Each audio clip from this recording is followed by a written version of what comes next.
Bien-aimés frères et sœurs en Christ, que la grâce et la paix de notre Seigneur Jésus-Christ soient avec chacun de vous. Et nous continuons notre enseignement sur la mort de notre Seigneur Jésus-Christ. La mort de Jésus-Christ.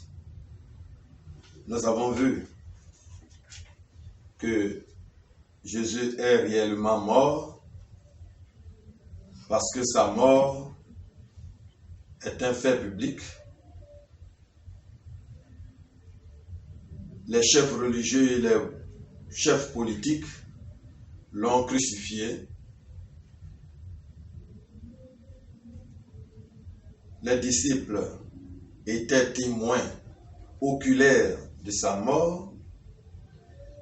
Et sa mort également est un événement prévu dans le plan de Dieu. On a parlé de l'importance de la mort de Jésus. Alors, nous avons dit que la mort de Jésus a réglé une fois pour toutes les problèmes du péché de l'homme. C'est le seul moyen d'obtenir le pardon de péché. Et nous avons dit que le pardon des péchés a fait de Jésus le seul médiateur entre Dieu et les hommes. Aujourd'hui, nous voyons la signification de la mort de Jésus-Christ. Jésus est mort. La mort de Jésus-Christ est une substitution. C'est-à-dire que Jésus est mort à la place des pécheurs. Ensuite, la mort de Jésus-Christ est un sacrifice d'expiation. Cela veut dire que la mort de Jésus-Christ est un sacrifice qui efface les péchés des hommes. Et en dernier lieu, la mort de Jésus est une rançon.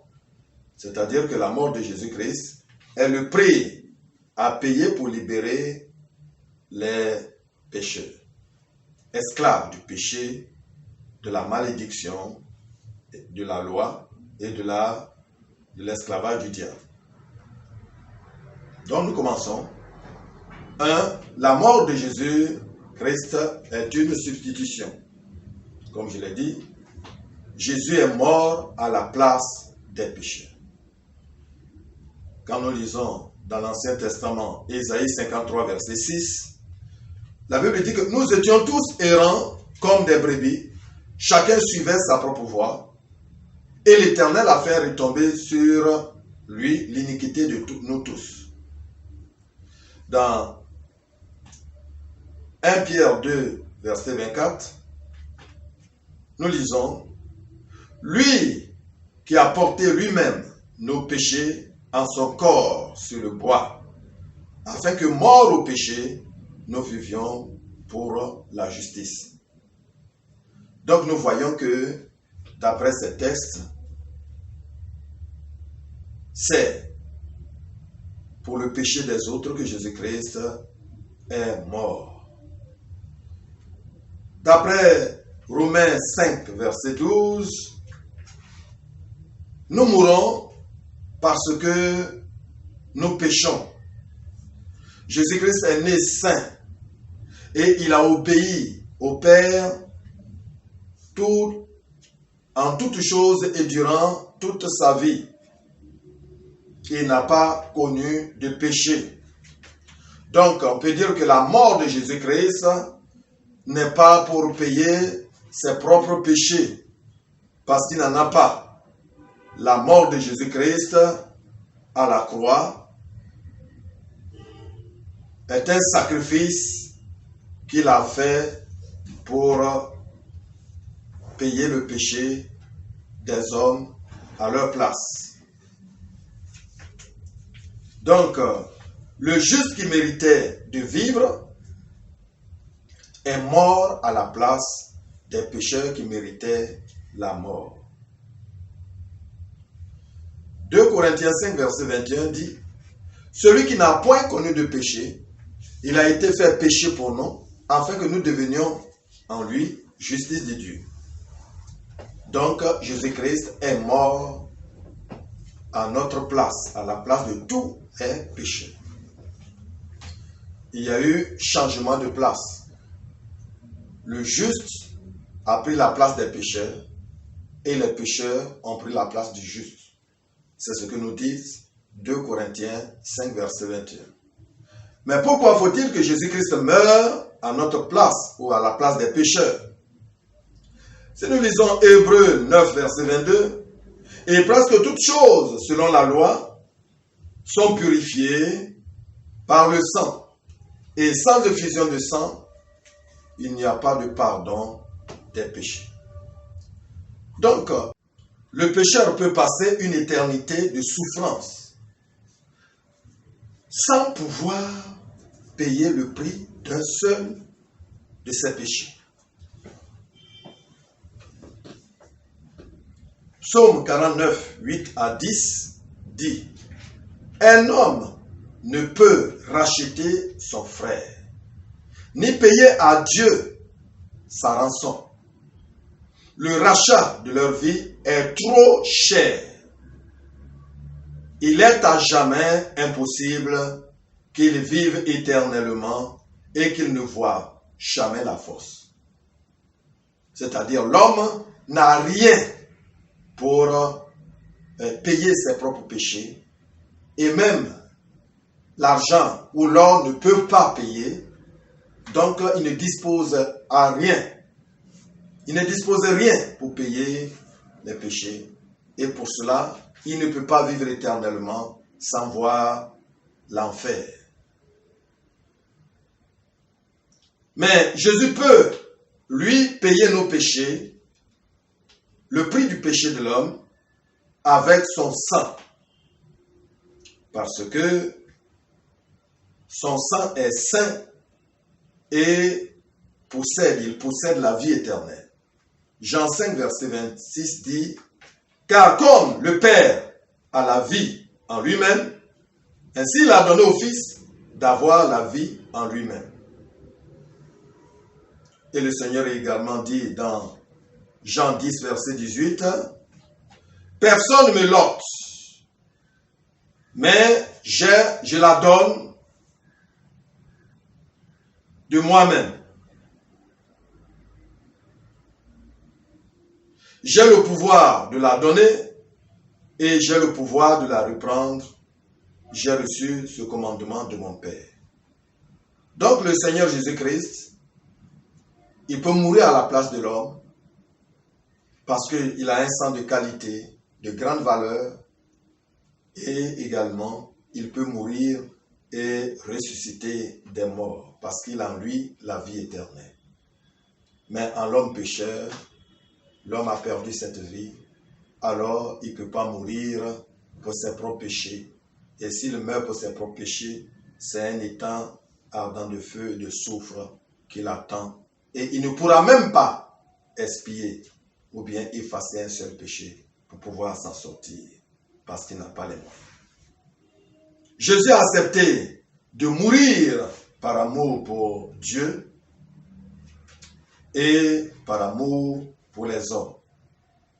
Apocalypse 1, du verset 5 au verset 6, dit, « À celui qui nous aime et qui nous a lavés de nos péchés par son sang, et qui a fait de nous un royaume de sacrificateurs pour Dieu, le Dieu son Père, à lui soit la gloire et la puissance au siècle et des siècles. » Donc en fait, Jésus-Christ est mort à la place des pécheurs. Et c'est lui seul qui peut nous sauver et pardonner nos péchés. Donc en tant qu'être humain, il n'y a que Jésus-Christ seul qui peut mourir pour nous. Voilà pourquoi chaque pécheur doit accepter que Jésus-Christ, qui est mort à sa place, il doit l'accepter dans sa vie, marcher avec Jésus, parce qu'il n'y a pas un autre chemin, il n'y a pas d'autre personne qui peut vivre après la mort comme lui, il peut mourir pour nos péchés et ressusciter. Donc, bien-aimés, vraiment, il est temps que chacun de nous ne néglige pas le don gratuit de Dieu, Jésus-Christ qui est mort à ta place. C'est le seul moyen d'être sauvé. Alors, la mort de Jésus-Christ est un sacrifice d'expiation. Comme on le dit, la mort de Jésus-Christ est un sacrifice qui efface les péchés des hommes et qui permet à Dieu de pardonner aux hommes parce que sa justice est satisfaite. Le mot expier signifie couvrir de manière à ce que les yeux de Dieu ne voient pas. Expier signifie ôter, effacer ou bien subir la peine d'une faute. Un péché expié est un péché effacé. Mais nous devons savoir que le mal ou la désobéissance sont punis. Car Dieu est juste et il ne laisse impuni aucun mal. Exode 34, verset 7 dit: Dieu ne tient pas le coupable pour innocent. Et Hébreux 2, verset 2 également dit: toute transgression et toute désobéissance ont reçu une juste punition. Alors, nous pouvons nous poser la question: pourquoi la mort de Jésus-Christ efface les péchés des hommes? Je veux dire que la mort de Jésus-Christ efface les péchés des hommes parce que son sang, à cause de la valeur de son sang et de ce que lui-même volontairement, il a accepté de verser ce sang précieux pour nos péchés. Hébreux 9, verset 27 dit: sans effusion de sang, il n'y a pas de pardon. Le sang de Jésus-Christ a été versé. Mais voyons que le sang, c'est la vie. Quand quelqu'un perd son sang, c'est la vie qu'il perd. Et perdre sa vie, c'est mourir. Donc, en versant son sang à la croix, Jésus a donné sa vie pour nos vies, car le salaire du péché, c'est la mort. Romains 6, verset 23. Donc, Christ lui-même a volontairement, dans sa bonté, versé son sang pour nous.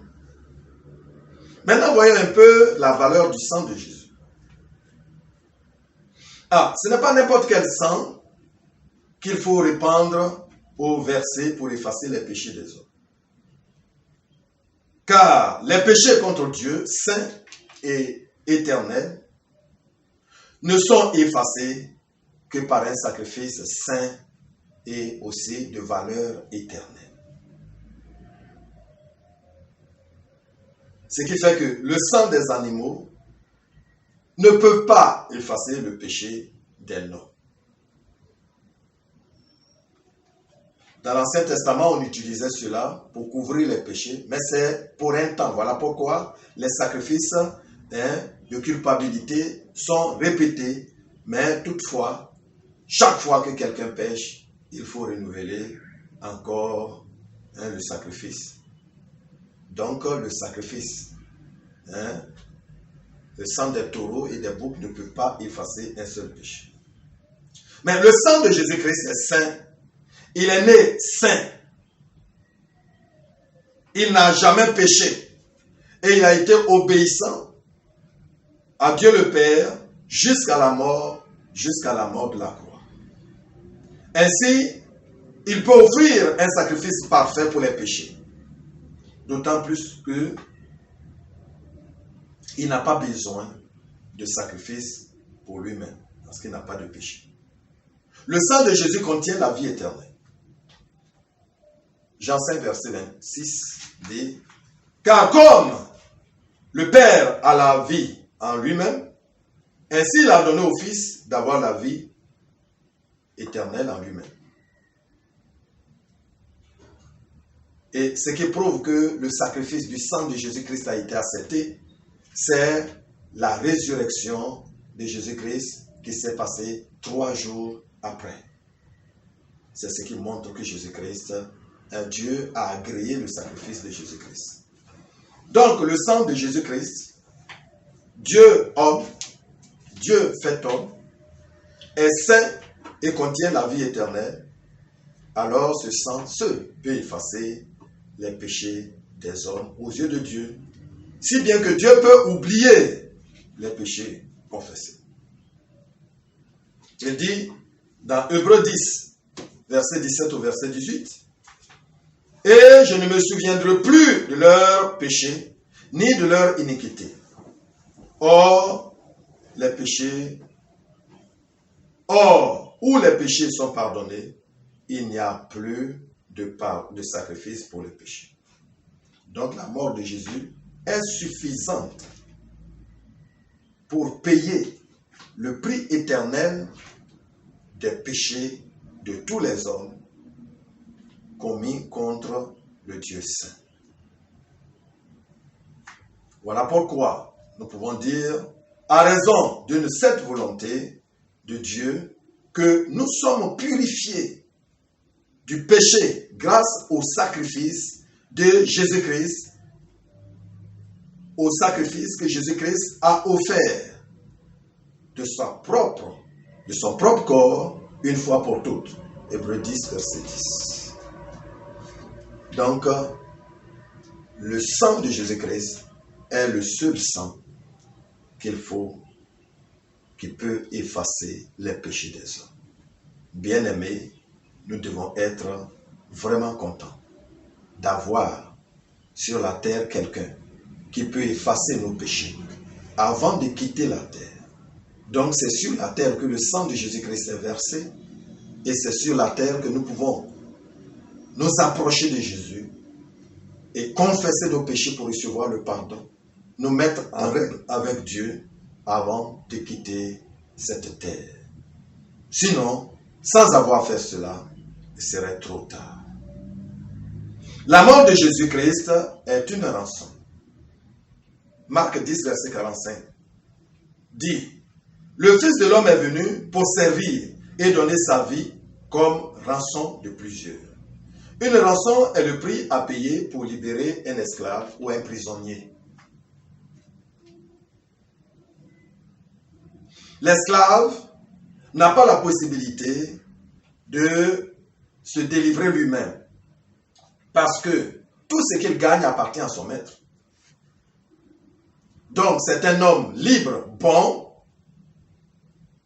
et riche qui a la possibilité, qui peut payer le péché et le prix de sa libération.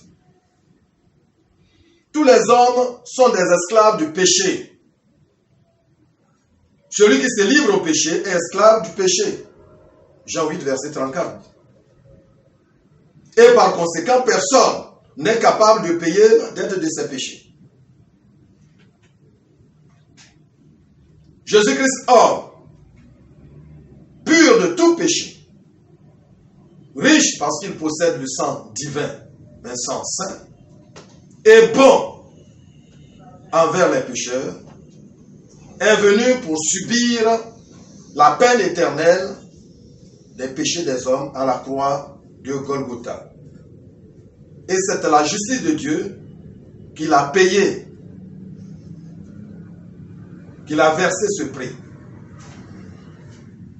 Car le salaire du péché est la mort. La justice de Dieu réclame la mort pour le péché de chaque personne. Et Jésus-Christ est mort à la croix pour nous. Voilà pourquoi il est dit dans Éphésiens 1, verset 7, « Nous avons la rédemption par son sang. » 1 Pierre 1, 18 à 19 dit, « Sachant que ce n'est pas par des choses périssables, par l'argent ou de l'or, que vous avez été rachetés de la vaine manière de vivre que vous avez hérité de vos pères, mais c'est par le sang précieux de Christ, comme d'un agneau sans défaut et sans tache. » Donc en mourant à la croix, pour nous, Jésus nous a rachetés de l'esclavage du péché. Et voilà pourquoi il n'y a plus de condamnation pour ceux qui croient en Jésus-Christ. Et parce que nous avons été rachetés et que maintenant nous ne vivons pas comme des esclaves du péché, mais nous vivons comme des esclaves de la justice parce que notre maître est juste. Jésus nous a rachetés de la malédiction de la loi en obtenant la bénédiction pour nous. Galates 3, verset 13. Et là, vraiment en tant que chrétien, il y a échange. Lorsque Jésus-Christ est mort, il a pris nos malédictions et il nous a donné la bénédiction. Donc un chrétien il nage dans la bénédiction de Dieu. Chrétien, il n'est pas question de se considérer sous la malédiction. Tu es quelqu'un de racheté et la bénédiction de Dieu est mise à ton compte. Tu dois être fier, être heureux que tu n'es plus maudit. Même si des hommes prononcent des malédictions et même si tu traverses des moments difficiles, il faut te dire que ton héritage est la bénédiction que le Seigneur Jésus-Christ t'a acquise. Mais tu ne fais pas partie des gens maudits, des gens qui vivent sous la malédiction. Même si tes parents vivent sous la malédiction, dès que tu es en Jésus-Christ, cette malédiction sera brisée. Jésus nous a rachetés du diable, de l'esclavage du diable, car il est écrit que Dieu nous a délivrés de la puissance des ténèbres et nous a transportés dans le royaume de son Fils bien-aimé. Quand le péché a été payé, le diable qui a la puissance du péché est déjà vaincu, humilié. Il n'a plus de pouvoir parce que ce qui fait sa force lui a été arraché. Donc, il n'a plus de pouvoir sur nous parce que Jésus-Christ nous a rachetés. Hébreux 2, verset 14 dit, « Puisque les enfants participent à la chair et au sang, lui aussi, de même il a participé aux mêmes choses, afin que par la mort, il anéantit celui qui a la puissance de la mort, c'est-à-dire le diable. » Donc maintenant, le diable n'est plus ton maître. Mais tu as un nouveau maître qui est Jésus-Christ, le juste. Et tu dois savoir, beaucoup de personnes, beaucoup de chrétiens craignent Satan. Un peu de choses Satan m'a fait, mais il n'a plus de pouvoir sur toi. Et tu as la puissance de lui résister au nom de Jésus-Christ. La Bible dit, résistez au diable et il fuira. Tout ce qu'il fait, il peut faire, c'est de tenter de t'effrayer, mais en lui résistant, il fuira. Donc, par ce passage, tu n'as pas Satan comme maître. Toutes ces armes sont vaincues en Jésus-Christ. Et il ne peut rien faire pour toi, contre toi, à la condition que tu places toujours ta foi en Jésus-Christ. Dans 1 Corinthiens 6, 19 à 20 dit, « Vous ne vous appartenez pas à vous, car vous avez été rachetés à grand prix. Glorifiez Dieu dans votre corps et dans votre esprit qui appartiennent à Dieu. » Maintenant, tu n'appartiens plus au péché, tu n'appartiens plus au diable, tu n'appartiens plus au monde, tu as été affranchi, tu appartiens à Dieu et tu dois vivre pour Dieu, tu dois vivre et travailler pour Dieu, celui qui t'a racheté. Donc ainsi, Jésus-Christ a obtenu un rachat pour nous afin que nous servions le Dieu vivant. Et ce rachat est un rachat éternel. Alléluia. Il nous a rachetés de manière éternelle.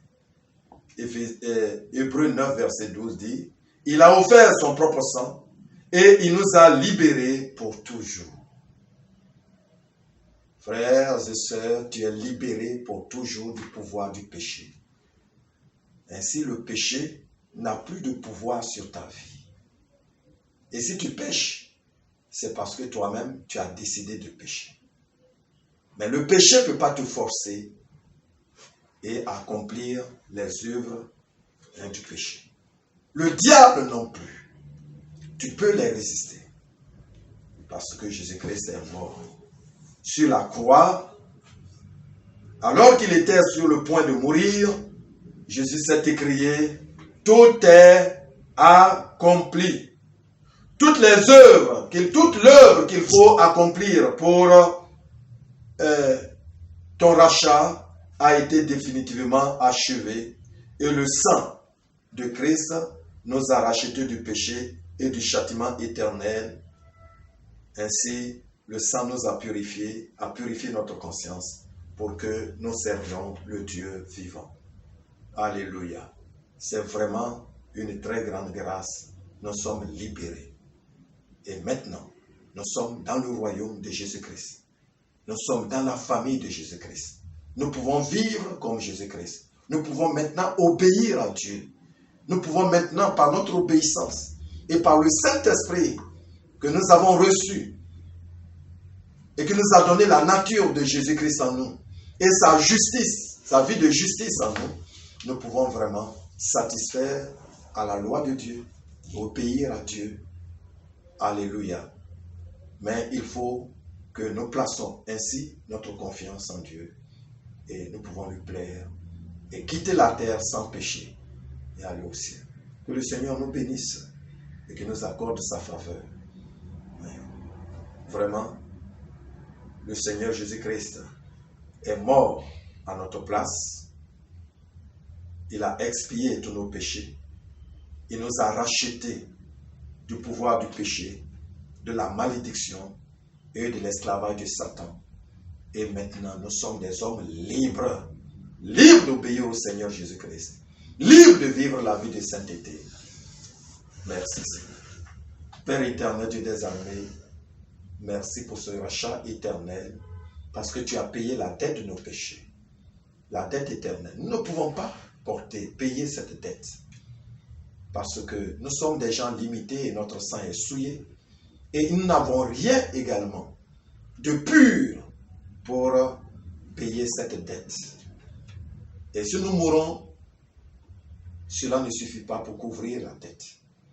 Mais tu nous as aimés et que par ton amour, Jésus-Christ est mort à la croix à notre place.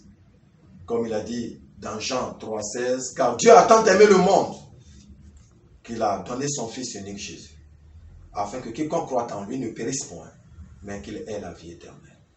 Merci, parce que tu l'as fait pour nous sauver. Merci, parce que tu l'as fait pour que nous soyons vraiment tes enfants. Merci, parce que tu as mis fin au pouvoir de péché et maintenant, tu fais de nous des instruments de justice. Nous te rendons la gloire. Et ceux qui ne connaissent pas encore Jésus-Christ, je te prie, Seigneur Dieu des armées, ô roi, de toucher leur cœur. Seigneur, parce que tu les as aimés et que tu les as destinés à être ton peuple. Et les chrétiens aussi, qui ne comprennent pas la grâce que tu leur as donnée, Seigneur, ouvre leur esprit, leur entendement, pour qu'ils vivent heureux et non dans la culpabilité du péché, sous l'oppression de Satan, qui ne doit plus se faire.